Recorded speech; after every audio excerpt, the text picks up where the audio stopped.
ওই পর্বত চড়িলে ওই কাজলি হরিণী ওই ভূয়াম চড়িলে ভূয়াম চড়িলে আমাকে পাবলো গঙ্গা স্নান করা গো ওই বিধাতা খোদা গো। এক মিনিট ৰ'ব। Hello' guys, good morning. আজি ৰাতিপুৱাটো খুব ধুনীয়া, একদম আপোনালোকৰ মনবোৰৰ দৰেই। নমস্কাৰ, মই সীমান্ত। এইটো মোৰ প্ৰথম ব্লগ ভিডিঅ'। তো হে গাইজ, আজি আপোনালোকক এটা ধুনীয়া পৰিৱেশৰ মাজলৈ লৈ যাম। আহক ভিডিঅ'টো আৰম্ভ কৰোঁ।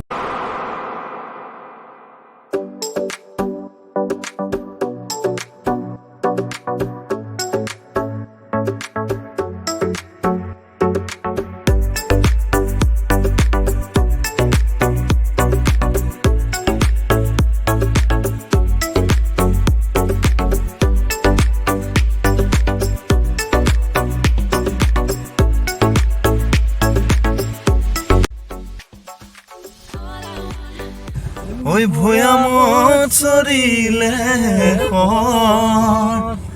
আমাকে পাবলৈ ওই গঙ্গা স্নান কৰা গো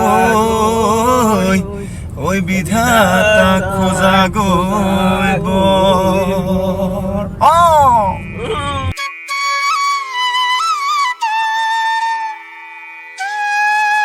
ধুনীয়া পৰিৱেশৰ মাজেৰে গান গাই গাই আমি গৈ আছোঁ মাজুলীৰ কমাৰগাঁও স্থিত তৰংগ ষ্টুডিঅ'লৈ।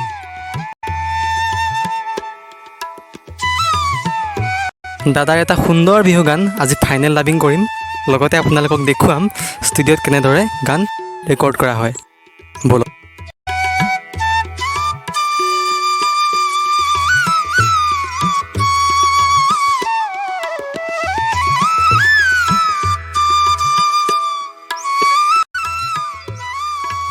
এয়া আমি পালোহিয়ে। সন্মুখতে এখন বেনাৰ লগোৱা আছে, লিখা আছে তৰংগ ষ্টুডিঅ'।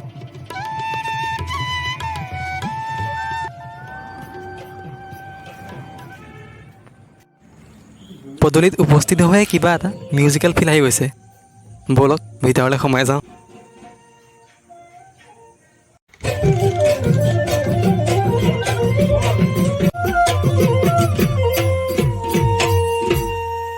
তৰংগ শব্দৰ সঞ্চাৰ প্ৰাণে প্ৰাণে। তো আমি বৰ্তমান আছোঁ তৰংগ ষ্টুডিঅ'ৰ ভিতৰত। এয়া প্ৰাণজিত সকলোতকৈ আগতে আহি বহি আছেহি, আৰু এয়া আমাৰ প্ৰণৱজ্যোতি ককাইদেউ।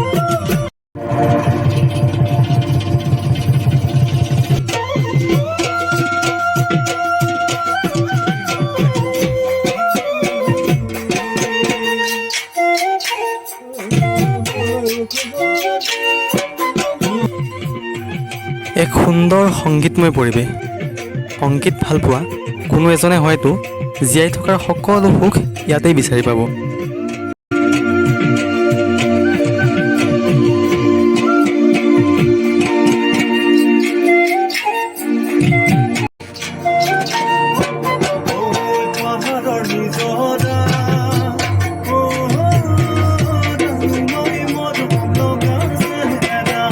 বাহিৰৰ কোলাহলে আমনি কৰিব নোৱাৰা এটা ছাউণ্ডপ্ৰুফ গ্লাছৰ কোঠাৰ ভিতৰত এনেদৰে ৰেকৰ্ডিংসমূহ কৰা হয়।